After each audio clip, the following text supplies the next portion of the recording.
Hi there, and welcome to my Itty Bitty Chapel. My name is Patty Chaffee, and I'm the community minister at Niantic Community Church. I'm also a spiritual director and an expressive arts facilitator. The Itty Bitty Chapel is a few moments offered midweek to relax, refresh, and reflect on a spiritual word or phrase.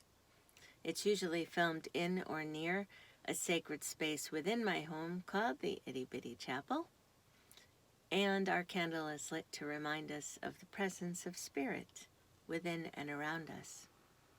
If you'd like to light a candle where you are, just pause the video a minute and do that for our time together. The other day, I found myself using a phrase in a context I don't often use. I mentioned to someone that I was caught up. And I didn't mean caught up in the chaos of a pandemic, not the chaos of an angry mob at the Capitol, not the frustration of hoping to get a COVID vaccine, not even the frustration of the item limit on hand soap in my grocery order. Hoarding not allowed.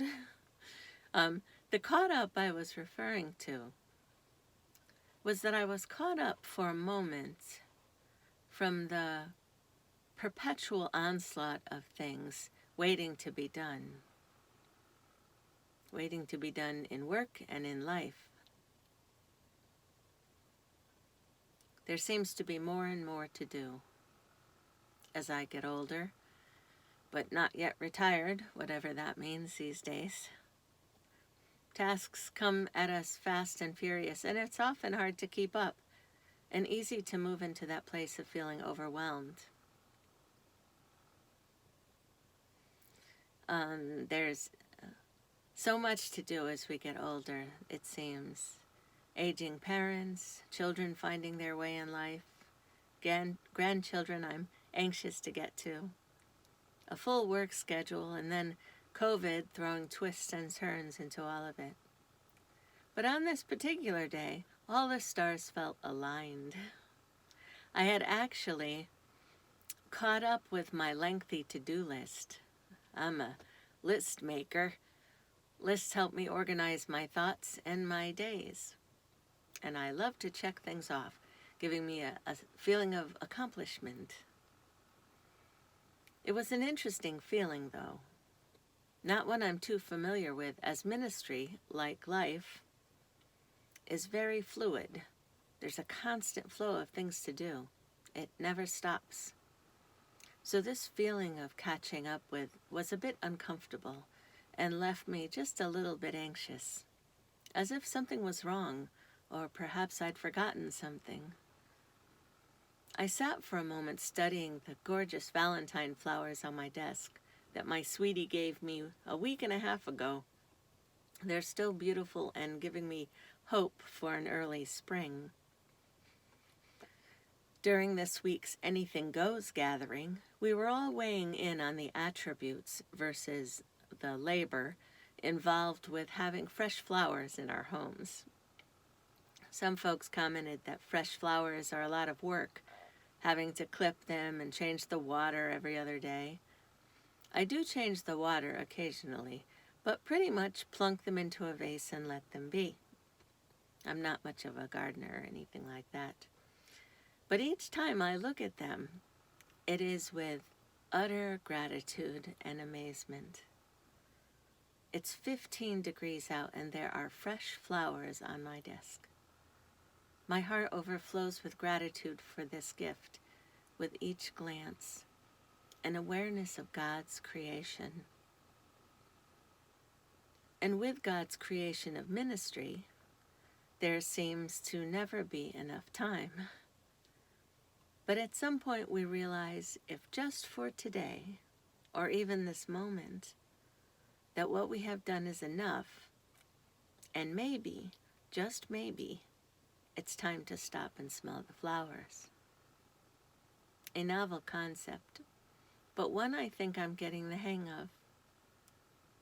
It's a bit unnerving to think about that sense of being enough, that ever-present list of things to do, might be able to rest and doesn't all need to be done this very moment. A very wise friend told me how scary it can feel to dwell in enough. Just sit with that thought a moment. How scary it can feel to dwell in enough.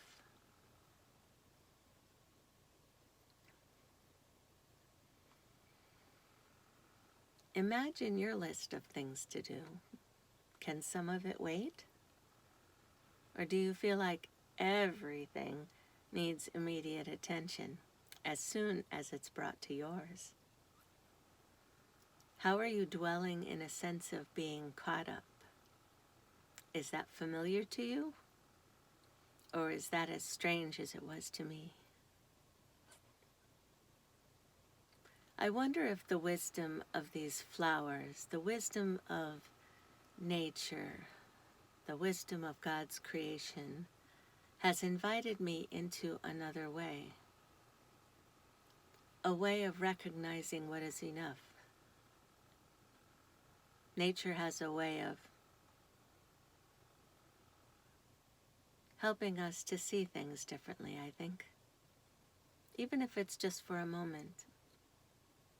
Because that changes, doesn't it? What symbol of wisdom in your life might invite you to recognize when you've encountered enough and have caught up? For now, anyway. Consider this blessing in the chaos from Jan Richardson's The Painted Prayer Book. Take a deep breath and settle into your seat and just immerse yourself in these words for a couple minutes. To all that is chaotic in you, let there come silence.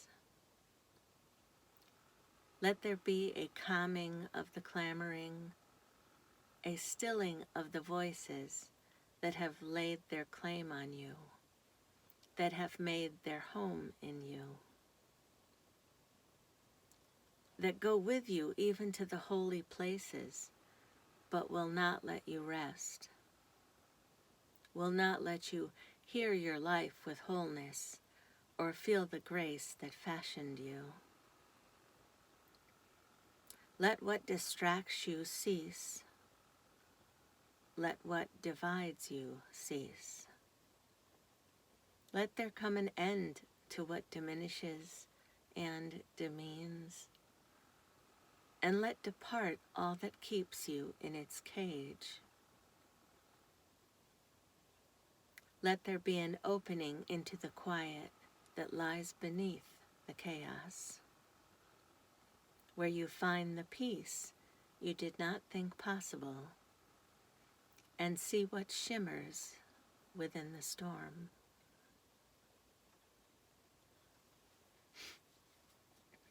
I keep you in prayer every day of this miracle-filled life.